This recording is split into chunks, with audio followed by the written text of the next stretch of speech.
Welcome everybody back to another episode of the Power Story Podcast. I'm here today with a very special guest, Mr. Michael Engram. Michael is the founder and executive director of Game Changers, a leadership and peer mentoring initiative. Game Changers is a transformative character and leadership building organization focused on the retention and graduation of high school athletes. Michael, welcome to the show. Burr, burr, burr. Where's my DJ at? Yo, I needed that sound effect right there, you know? Yes, sir. What's up? We need what's that up, theme guys? music. How you doing, my bro? You good? I'm doing great, man. Before we Awesome. jumped on here, y'all, Michael had the theme music going playing as soon as we jumped on the call. So we got to get a DJ next time Michael comes through, man. You know what I mean? Sure. Yes, sir. Hey, it's great to have you, Michael. Thanks for jumping on with us today, man. Obviously, you're doing some great work with Game Changers. It's been a pleasure getting to know you just over the past couple of days. We've had some great conversations. Obviously, you didn't just wake up and start this life-changing organization serving the youth, man. So can you talk a little bit about just the origin story of the man that is Michael Engram and everything kind of leading up to you starting Game Changers? Absolutely, man. First of all, thank you so much, Taj. I really appreciate you having me on. Shout out and thanks to my brother Darren Palmer for connecting us. I believe it's just a great thing for great people, you know, to just connect, for brothers to connect and all that. So thank you so much. I appreciate you having me on. So this whole thing with Game Changers, you know, to be honest, it really started in theory. It really started back in 2013. I was living in Honolulu, Hawaii at the time, and I was a trainer for the Cheesecake Factory, as well as I was working for Apple. And as beautiful as Hawaii is, for me, it was like I didn't feel a purpose. You know what I mean? I felt like I was almost like on a hamster wheel of somebody else's machine. And so for me, it's, you know, I'm at that age now. You know, once you start teetering into your 30s, it's like, all right, what you gonna do with your life for real, for real? You know what I'm saying? Like your 20s, you blowing between college and just life experiences. You know what I'm saying? By the time you 30, you like, what's your game plan for real, for real? And that's kind of where I was. I was like, all right, you know, and if anyone knows like this old movie or called Cocktails with Tom Cruise on how it's like, you know, he was a bartender, everybody just kind of coming and going, right? So everybody else was living their life, and here you are on a beautiful island. But if you don't have purpose, man, in what you're doing, then it's kind of like you just watching time tick. People living their lives, and it's almost like you're in the twilight zone. And so for me, that was like a wake-up call. I was like, what is it that I want to do? You know, and I've always had a passion for,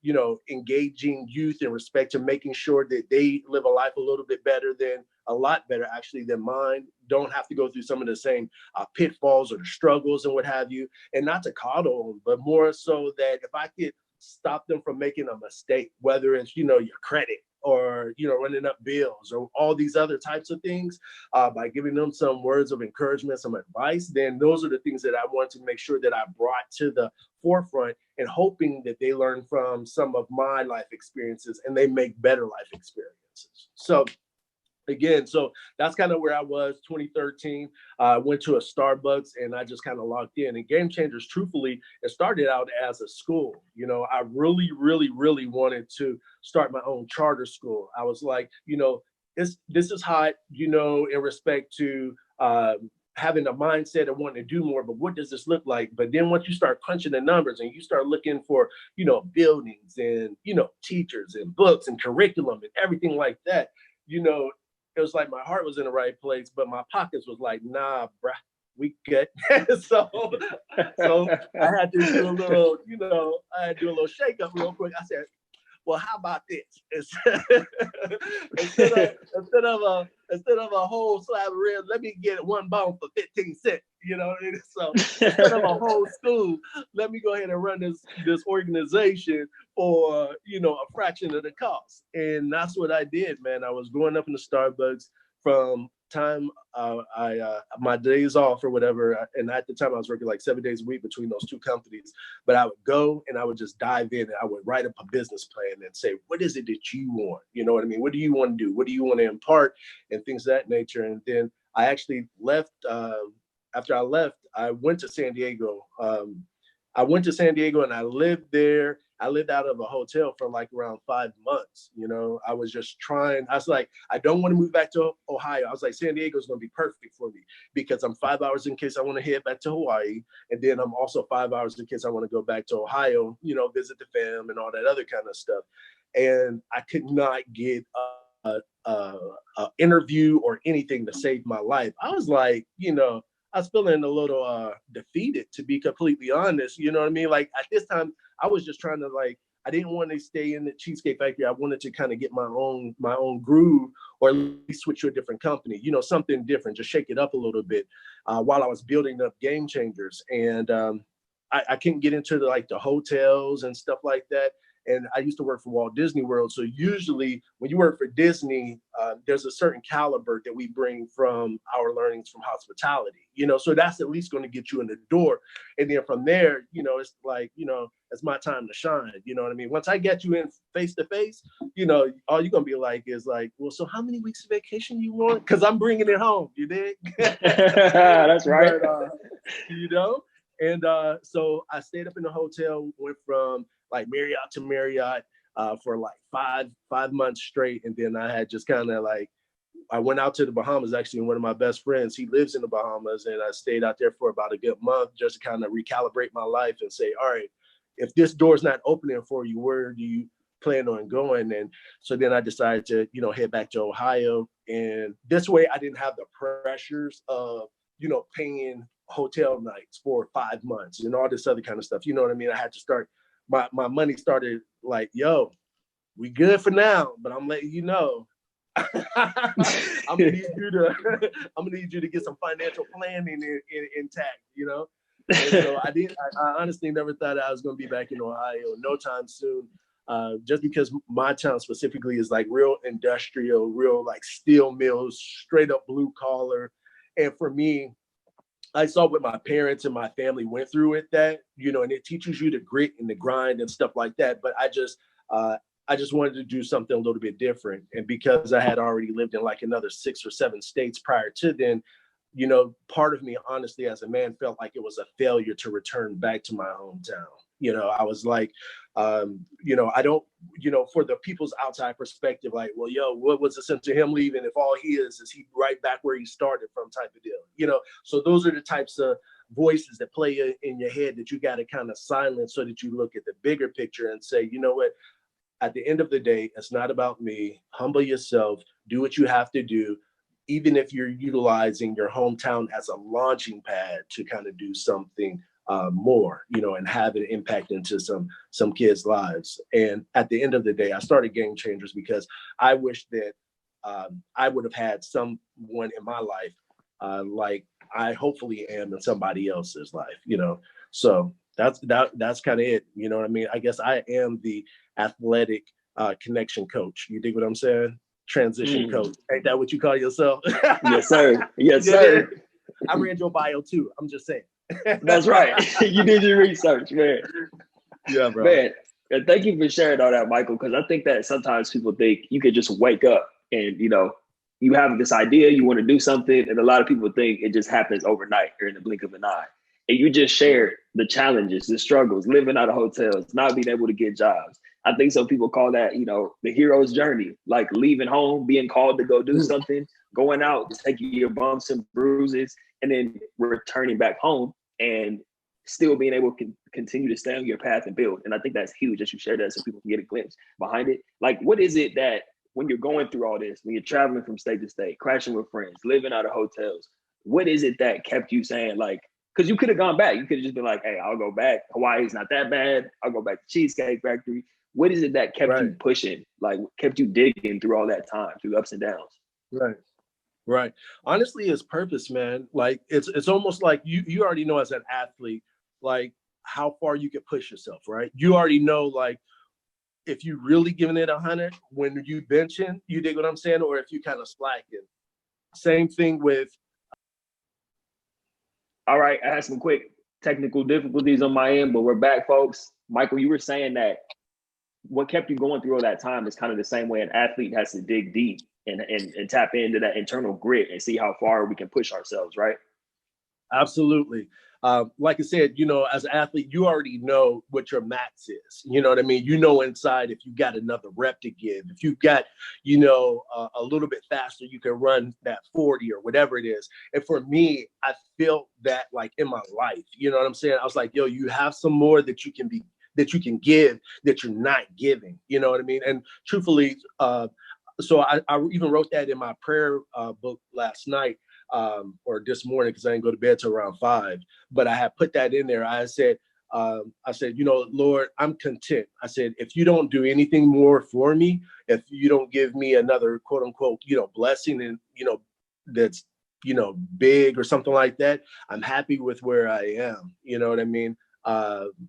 And I believe you have to know that you've given everything you can give. And then after that, it's kind of up to the Lord to be able to direct your path and decide that, all right, now you're ready maybe for that next piece or whatever. You know what I mean? If not, for someone like me, my specific type of personality, this isn't everybody, but for me, then I will become frustrated with the process and not really taking it in, and so busy worried about getting to the next whatever that is milestone, that I don't embrace what, you know, what's being taught right now. So that's, you know, that's kind of where that's that whole piece for me. Like I said, you got to live your life on purpose, man. You got to feel like at the end of it that you've given everything that you could, and making sure that, you know, you operate in excellence. And to me, that's another huge thing. Excellence. I think it was my pastor one time, he had said, excellence is the standard in the kingdom of God. You know what I mean? So for me, I try to make sure that I bring that same mindset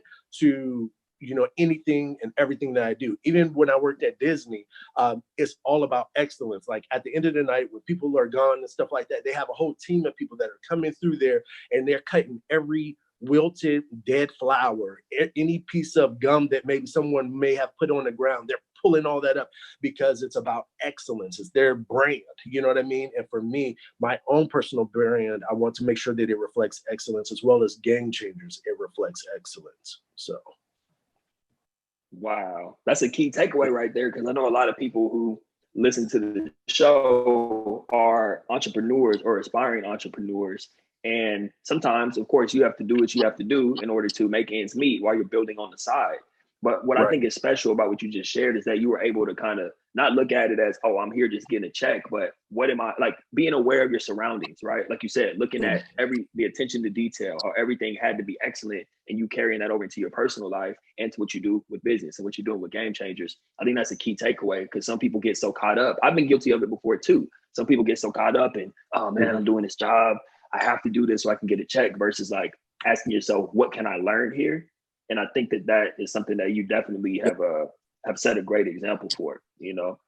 I want to pick up. Absolutely. I want to pick up where, because I know you travel from state to state, you return home to Ohio, and it wasn't just smooth sailing from there. Like, you still had work to put in. So once you got back home to Ohio, where was Game Changers at that point, and what did you do to kind of take it to the next level? Sure. So at that point, honestly, Game Changers was really just a concept. I didn't even have a name for Game Changers. I was like, athletes in action, athletes, you know what I mean? And so I'm going through, and for me, I need to, one of the things that I personally do, and so everyone that's out there, hopefully you got your pen and your paper in hand. And this is where, regardless, anytime Taj has someone on here, or you have an opportunity to take in some information, it's always good to have some notes. You know, I'm old school, pen and paper type of deal. Leaning into that, what I'll say is that, right, leaning into that, speaking about pen and paper, one of the things that I did is I love to mind map. Any idea, any invention, any whatever I have, I mind map. So for those that may or may not be aware of mind mapping, give it a quick Google. But what it is that in the inside bubble, you start off with a concept. And then based on that concept, then you start to write out any and everything that kind of deals with it. So I knew that I wanted an organization. I wasn't sure what that name was. And then based on that, I knew that I wanted to be able to, you know, influence students. And then based off of students, then it was another bubble saying, well, what type of students? And so then for me, it went into student athletes. For me, I was wanting to make sure that I gave my best authentic story at all times. And I wasn't, you know, kind of just grabbing the attention of students just to grab it or just to kind of be out there speaking, but who is your identifier, who is your target market, and being able to speak as a former athlete, it is a more transparent experience that I could hopefully share with someone else, talking about the grit, the grind, and all that other kind of stuff. So anyway, so that's kind of where Game Changers was just a concept, something that I definitely said that I wanted to do, but I really had to kind of put all those things together. And again, old trusty Starbucks, and this is the most I've ever gone to Starbucks. I promise they're not paying me to say their name right now, but I would go into Starbucks and I would be in there from from day until they were closing, like at 11 o'clock at night. So much so, like, I knew the managers, I knew the staff. I'd even just buy them pizzas because I'd be locked and loaded. Like, Starbucks was my first official office, you could almost say. And even when they did a renovation there, they actually donated some of their furniture to me to start our own office up. And so, that just goes to show you that it's nothing simple. You got to make it work where you're at and then be able to grow it from there. So mine went from a concept to where it is now, off of tireless days and nights. There was no such thing as a 40-hour week to me, or an 80-hour week, whatever. It was like, you work until you get to where you got to go. How many hours that I've put in over that, I can't even tell you. You know what I mean? Like, because it was a steady grind. It was just like, wake up, get ready, and go. Lock in, headphones on. I'm in a corner somewhere, and I'm just at it. Wow, man, that's amazing. And what is it like to kind of see the fruits of your labor just pay off? Like, you started this over 7 years ago at this point, and you get to wake up every day and operate in a gift in an organization that was something that was just an idea in your head over 7 years ago. What is that like to be able to see that go from an idea, a concept, doing the mind mapping, like you're saying, to now being able to wake up and live in that every single day? What's that like for you? Right. Honestly, it's, and this is not a cliche of saying it's humbling, but it humbles you for real, for real. If you're doing the work, it'll really keep you humbled especially if you're not at the place that you want to be at, right? So for me, even though the outside world, they may see the organization where it is, and, the impact that we've had, I want to say just short of like 4,400 student athletes. And that's from starting like a flag football league, which was outside of our demographic, but it was good for us just to be in the community and connect with the kids and stuff like that. So trying new ventures like that, to giving out our scholarships to the ESPYs and things of that nature. So being able to see kids outside of our community and just kind of grow that, even all of that is really just the tip of the iceberg. Like, every dollar that I get from Game Changers, from a sponsorship, a donation, what have you, I make sure that it goes right back into the organization itself. So we don't have that huge, donor that's just like, boom, you just go do the work and we'll take care of everything else. You know what I mean? And I know that time is going to come. Until then, another hopefully note to anyone that's out there, work, even when you get that 6-figure donation or high 5-figure, whatever it is, make sure you keep up that same work ethic and don't get complacent. Getting complacent and getting comfortable will get you left behind. You know what I mean? Because there's always someone else out there, and it's not necessarily like it's a competition, but being an athlete, we think of competition a lot. So we're like, if we're not competing against someone else, we're competing against ourselves. So for me, I learned now to stop looking at other people and then start looking at myself. Again, going back to what else can you do to make sure that you're giving your absolute best at all times. And so that's just been kind of my mindset. You know what I mean? And with that said, I know there's still so much more that I want to do. I mean, some things I would really love to even share here. But when we get ready to make it happen, we'll have to chop it up a little bit more. But I've got some things in the pipeline that all I need is the right funders, and we gone. Like, okay. Yeah. I love that, man. I'd actually love, I know you can't get into the specifics. You don't want to give too much away. Sometimes the element of surprise is best, but right. I'm actually curious just for what you can speak about, like, what is the future of Game Changers, just from a high level view? Like, where do you see, we could talk immediate future, long-term future. What do you see moving forward with the organization? Sure. Um, so I'll speak like program wise. What we've done is even before COVID came around, we started investing into technology for the organization. There are a lot of service-based organizations and Game Changers, as much as it is that it focuses on athletes, our core values are academics, leadership, and no specific order, mentoring, and then also community service. And that's also based out of my own personal core. You know what I mean? That I believe that, we can't expect for our student athletes to get by on a 1.5 GPA thinking that they're ready for that next level. That's asinine. You have to raise that bar academically, service, giving back to others. If your community can support you throughout, your 10 weeks of football or whatever your stretch is with basketball or swimming or whatever, then in your off season, you need to make sure you give time to give back to your community, So those were, just a couple of things. And then building leaders throughout that process is definitely paramount to what it is. Service leadership is what I like in my style into, and what I try to infuse into the rest of the organization as well. So those are some of the things that I look at as far as in the broad scope. And then however I can form a program that's going to be engaging, then I want to go ahead and move forward. So with the technology piece, we came up with our own app. And that app, what that does is it actually allows for the student athletes to chart, their community service hours, their academics, and their involvement with other organizations. And then what it does in real time, it actually pushes it out in the form of a resume. So now we're talking about career readiness, right? So now when a student gets ready to go on a job, maybe go see a recruiter, they're not just looking at the transcript, right? That's going to have just regular black and white or whatever.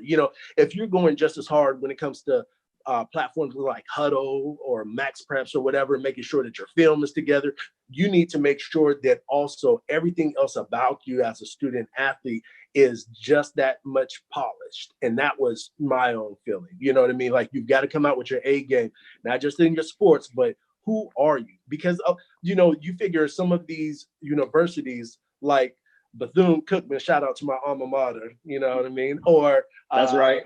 one time for the HBCUs, or the Ohio State University, shout out to my heart.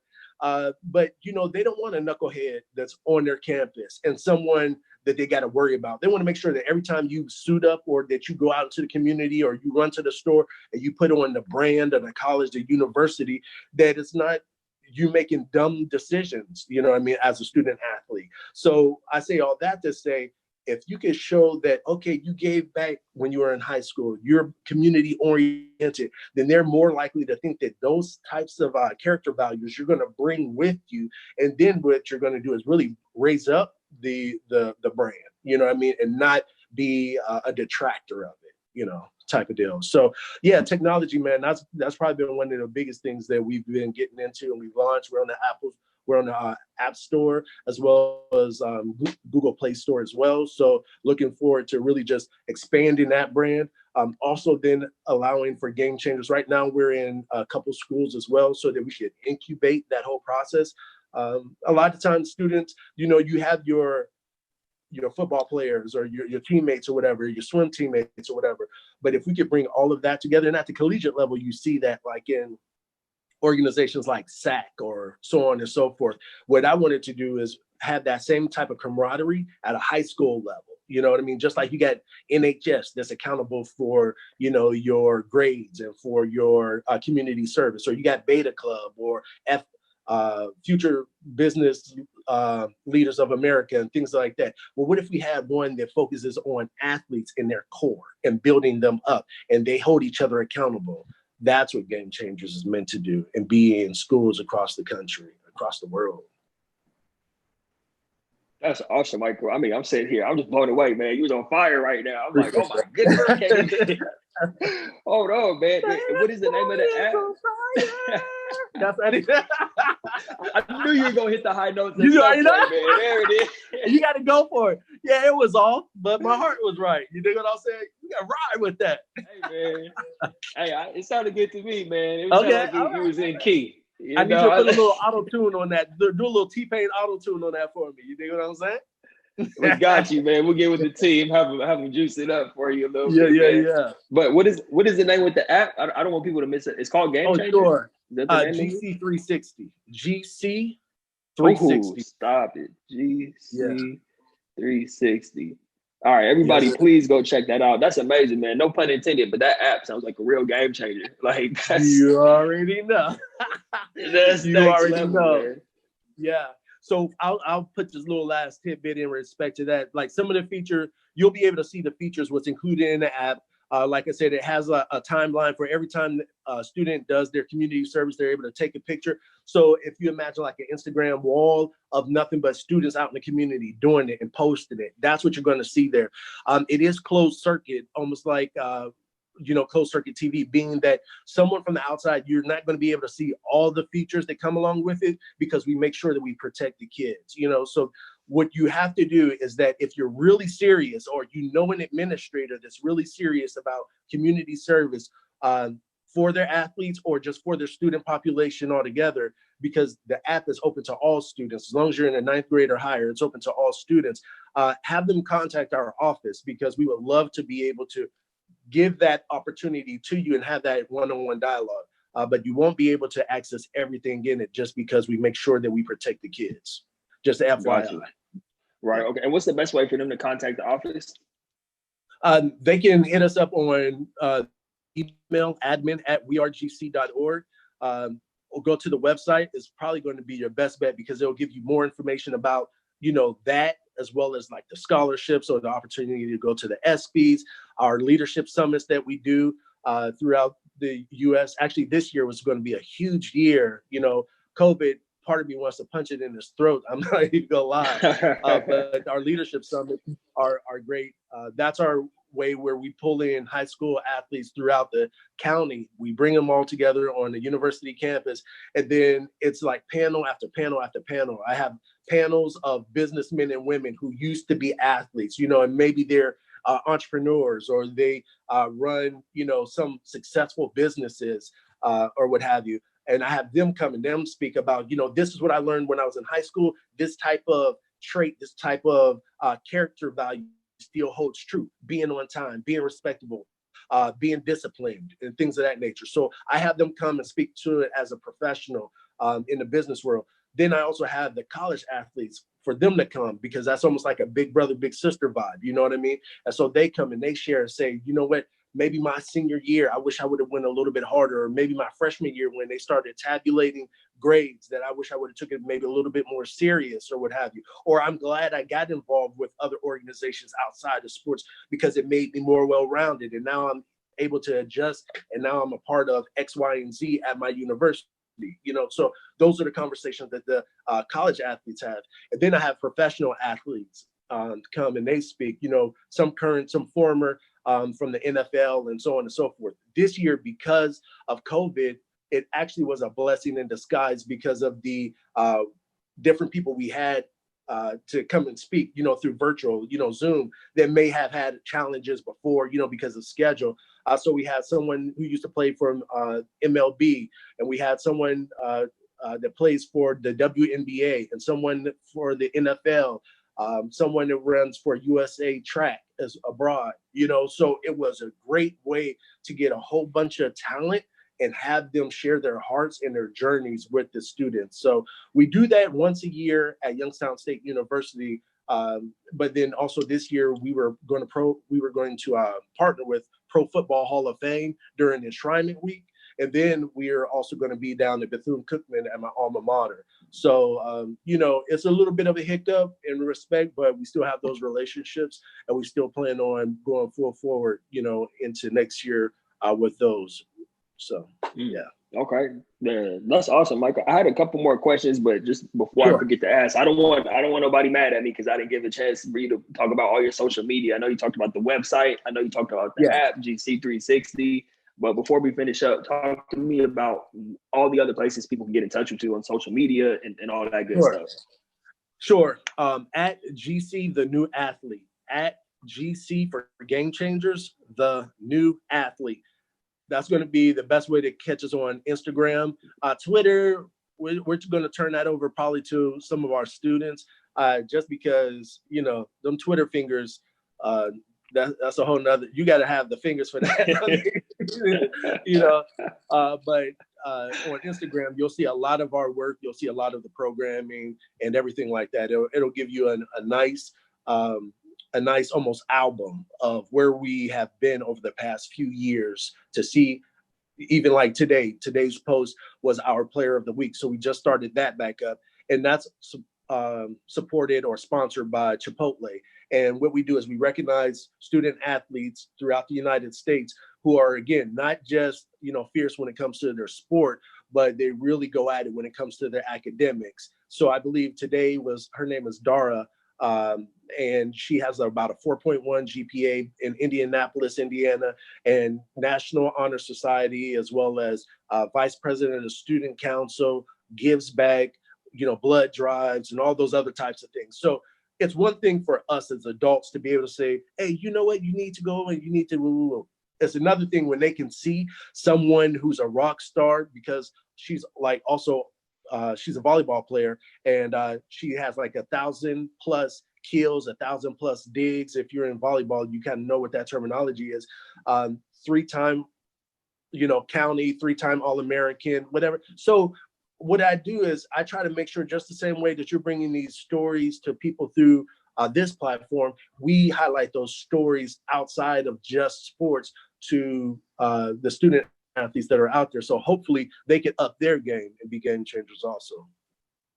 That's awesome, man. I love that. I love that. One thing I wanted to touch on earlier is just, I love the vision behind it, right? Even with the app being called GC 360, is you really are looking at that 360 approach, right? Like you said, one of the things you touched on earlier, which I love, was it's not just about the 10-week football season or whatever sport they're playing in high school. It's about year round. You can always be doing something to put yourself in a better position. And I think you've done a great job of getting that message across and providing a platform and resources so they can do that. Like you said, like families will invest in trainers for their son or daughter to get training in the off season so they can be ready for college.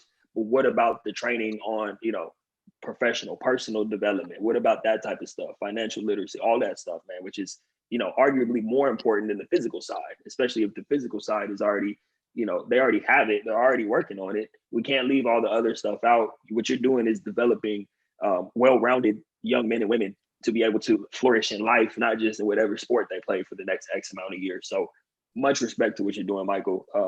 I'm definitely, you know, it's been a pleasure to connect. I know this is the first of many conversations. And yeah, for sure.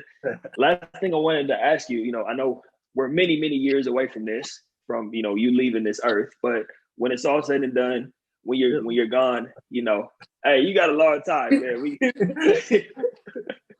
Dang, he didn't suck all the wind out my sails. Like, I'm like, now I gotta think about my eulogy and who I'm gonna have at my funeral. Don't invite them, but yeah, you can invite them. No, go ahead. That's right, man. But you know, what do you want? How do you want to be remembered? Is what I'm really asking. Like legacy. What do you want people to say about you when you do leave this earth? What's that legacy you want to leave behind? Sure. You know, I mean, that truthfully is one of those things where it causes for reflection. You know what I mean? There's not, because to be honest, there's not just one thing that I want someone to say about me, because my hope is that I have been able to influence them in so many areas of their lives, that there are so many stories out there, you know, and not just Mike as far as in it to rest on Mike, but who I am as a person, you know, the things that I brought, the values. If I can instill values, you know what I mean, and you know, those intrinsic values of, you know, character and discipline and leadership, then those surpass that one-time conversation. Now people and student athletes in this case, they build that into their core and who they are. So my hope is that the life that I live would be a pathway, you know, for them to be able to not even do it like I did, but do it better. You know, anyone that really is about someone else's success really doesn't want them to come alongside of them per se, but they really want to push them up higher. You know what I mean?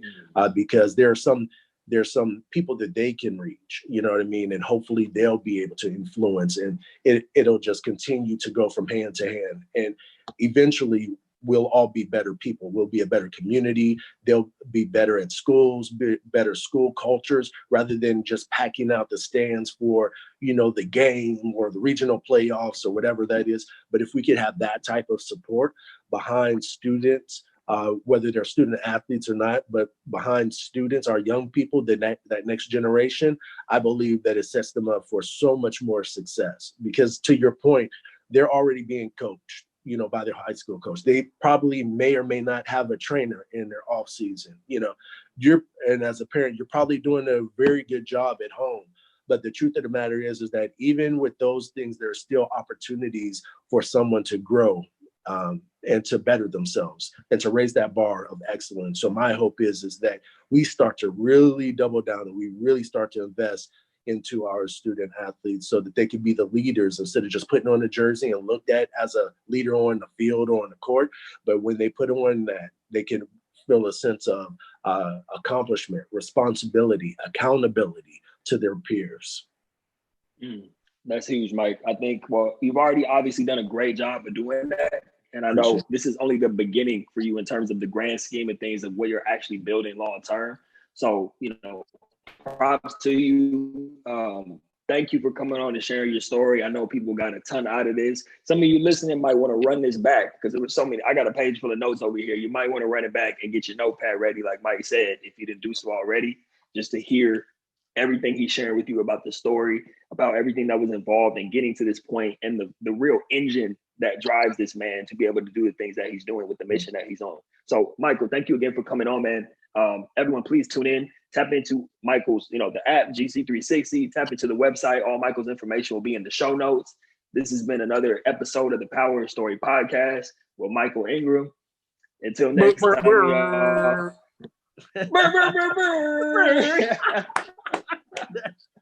That's it. That's all I came on the show for. That right there. Yes, sir. Appreciate you, Taj. Appreciate you again, man. That's it. Love That's what you do. Thank you for helping us out. Appreciate you, Mike. Yes, sir. Absolutely, man. We'll be in touch soon. Have a good one. All right, bro. Sounds good. You too.